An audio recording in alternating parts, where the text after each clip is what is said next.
বেংকৰ তৰফৰ পৰা দুখন MMU মোবাইল মেডিকেল ইউনিট আমাৰ বড়োলেণ্ড চৰকাৰক তেখেতসকলে দিছে। আমাক বহুত প্ৰয়োজন সময়ত য'ত বানপানীৰ পিছত এতিয়া বিভিন্ন অঞ্চলবিলাকত মানুহৰ মাজত সৰু সুৰা বেমাৰ দেখা দিছে আৰু আমাৰ ডক্টৰৰ খুব নাটনি হয়। তো সেইকাৰণে সেই অঞ্চলবিলাকত গৈ পেলাই ৰাইজক ট্ৰিটমেণ্ট কৰিবলৈ আমাক তেনেকুৱা এটা বাহনৰ খুব প্ৰয়োজন আছিলে আৰু এই বাহনত সকলো ফেচিলিটি আছে। তাত ডক্টৰে বহি পেলাই ধুনীয়াকৈ OPD পেচেণ্টবিলাকক হস্পিটেলত কেনেকৈ ট্ৰিটমেণ্ট কৰে তেনেকৈ ট্ৰিটমেণ্ট কৰিব পাৰিব। গতিকে এই এটা ডাঙৰ মহান এটা ছাপৰ্ট আমাক দিয়াৰ কাৰণে ICICI বেংকক মই ধন্যবাদ জনাইছোঁ আৰু অনাগত দিনত আমি আমাৰ অঞ্চলৰ অৰ্থনীতি উন্নয়নৰ কাৰণে আমি একেলগে কাম কৰিব পাৰিম আৰু ICICI বেংকক আমি কৈছোঁ যে তেখেতসকলৰ ৰাইজক লৈ পেলাই বা সমাজক লৈ পেলাই যিবিলাক আঁচনি আছে সেই আঁচনিবিলাক আমাৰ BTR গভৰ্ণমেণ্টে আমি একেলগে কাম কৰিম আৰু এনেকুৱা সময়ত এই ছাপৰ্টটো দিয়াৰ কাৰণে মই ধন্যবাদ জনাইছোঁ। BTR চৰকাৰৰ পৰা আমি যোৱা বছৰৰ পৰাই ৰোগ নিৰ্মূল BTR এটা মিছন আৰম্ভ কৰিছোঁ। তাত বহুতখিনি দুখীয়া পেচেণ্টবিলাকক আমি ছাপৰ্ট কৰি আছোঁ আৰু এই বছৰ আমি আৰু BTR হেল্থ ইজ ৱেল্থ এটা মিছন আৰম্ভ কৰিম, য'ত নেকি কিডনী আৰু কেঞ্চাৰ পেচেণ্টবিলাকক মিনিমাম এটা হেল্প প্ৰত্যেকটো সমষ্টিত দিয়াৰ কাৰণে এটা আঁচনি আমি লৈছোঁ আৰু ইয়াৰ লগতে যিখিনি আমাৰ প্ৰাইমাৰী হেল্থ চেণ্টাৰ বা বিভিন্ন হেল্থ চেণ্টাৰবিলাক গাঁওবিলাকত আছে যথেষ্ট জৰাজীৰ্ণ অৱস্থা হৈছে, সেইবিলাক যিমান পাৰোঁ এই বছৰ ৰিন'ভেশ্যন কৰাৰ কাৰণে আমি ঠিক কৰিছোঁ। এইবিলাক ৰিন'ভেশ্যন কৰিব পাৰিলে আমাৰ পাব্লিকে গৈ পেলাই ওচৰতে ভাল ট্ৰিটমেণ্টবিলাক ল'ব পাৰিব। আমাৰ মূল মটটো হৈছে কি কোনো পেচেণ্ট হস্পিটেলত অহাৰ পিছত ৰিটাৰ্ণ যাব নালাগে।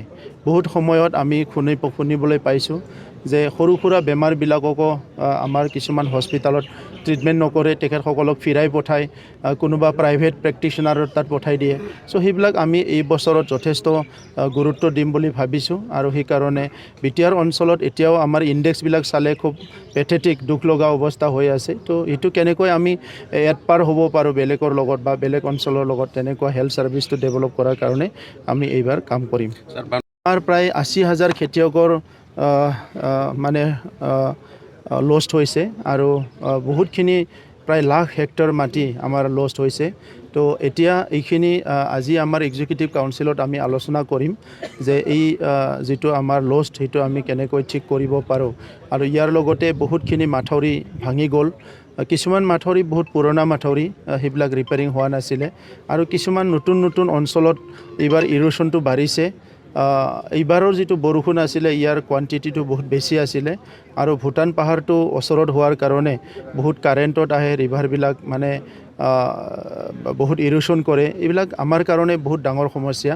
তো সেইকাৰণে এই সমস্যাৰ দুটা সমাধান আমি ওলাইছোঁ। এটা হ'ল টেম্পৰাৰী মেজাৰমেণ্ট। এতিয়া যিবিলাক এম্বেংমেণ্ট টিংবান দি পেলাই ৰাখিব পৰা যায় আৰু বাকী থকা দিনখিনিত খেতি কৰিব পৰা যায়, সেইটো অলপ চিন্তা কৰা হৈছে আৰু পাৰ্মানেণ্ট চলিউশ্যন সেইটো অসম চৰকাৰৰ লগত আমি আলোচনা কৰি এই আমাৰ নদী যিখিনি নদীয়ে আমাক বহুত বেছি ক্ষতি কৰে সেই নদীখিনি কেনেকৈ পাৰ্মানেণ্ট এটা চলিউশ্যন কৰিব পৰা যায়, মেনেজ কৰিব পৰা যায়, ইয়াৰ কাৰণে আমি আজি ইচিত কিছুমান ডিচিশ্যন ল'ম।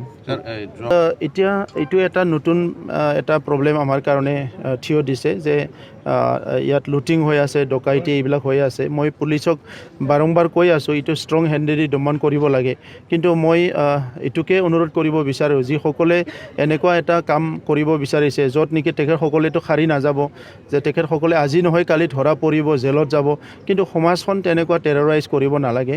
দুষ্কৃতি কাম কৰি কোনো মানে ভাল এটা কেৰিয়াৰ বা ভাল এটা জীৱন যাপন কৰিব নোৱাৰে।